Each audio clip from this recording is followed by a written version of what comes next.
Oh, my head is spinning. Yes, life is a mad whirlwind. Now, this is a really interesting scene. This is the only scene in the show when Jane Roberts and Beatrice Stockwell are alone together on stage. Jane was a young and emerging star, but Beatrice, well, she was already well established and a force to contend with. I'm so full of apprehension, though I suppose that's normal, considering the circumstances. Have you ever been married, Chaperone? No, I drink for pleasure, not out of necessity. Your ice water, madam.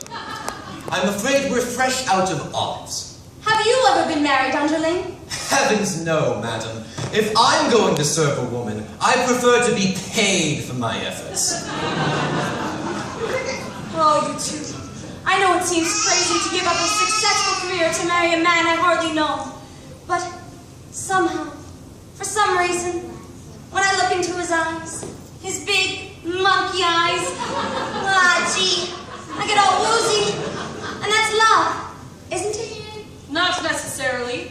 The wooziness could be caused by any number of things. I mean, I'm woozy right now, and I'm certainly not in love. Now, Beatrice Stockwell, well, she was famous for her rousing anthems. She entertained and inspired troops in every major world conflict, up to and including the Falklands War.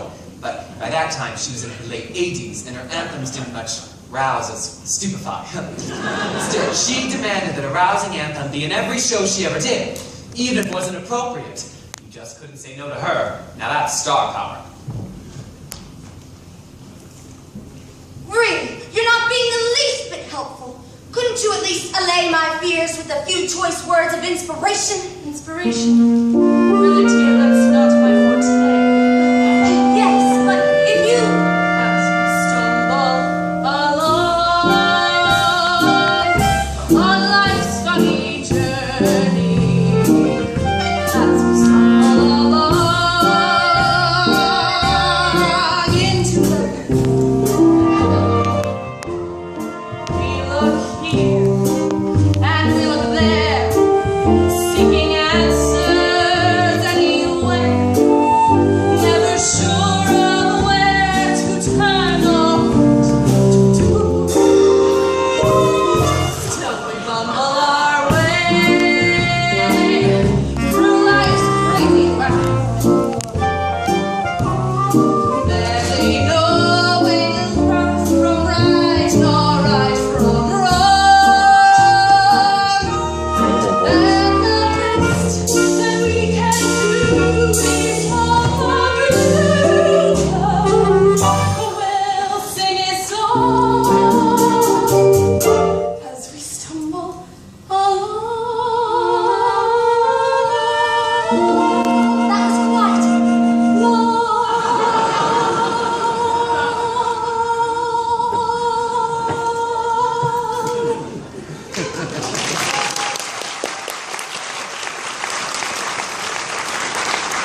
That was quite nice, Chaperone, but I don't see how it pertains to my situation. Let me explain. Oh, really? That isn't necessary. I suppose I'm looking for a sympathetic. It's a dismal little world in which we live. It can bore you till there's nothing left to give. 7 overrated wonders, 7 underwhelming seas, 6 excruciating continents, Antarctica. Oh, please. Antarctica, oh please. Still, you must say it, let it lay here. This planet, oh so glad. Keep your eyeball on the highball in your hand.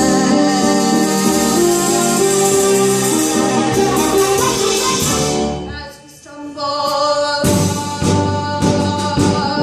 across life's crowded dance floor,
wants when she wants, regardless of the needs and concerns of others.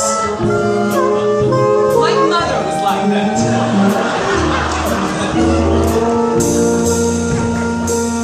That was quite inspiring, Chaperone. But I'm still conflicted. Oh, please, just tell me. Is Robert the man for me? My dear, that's something you'll have to decide for yourself.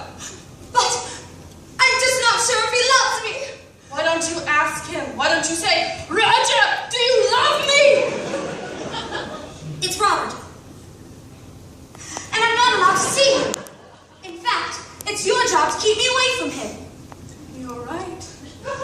And I take that responsibility very, very seriously. But I'm just at this moment feeling terribly, terribly drowsy. I'll have to take a little lying down.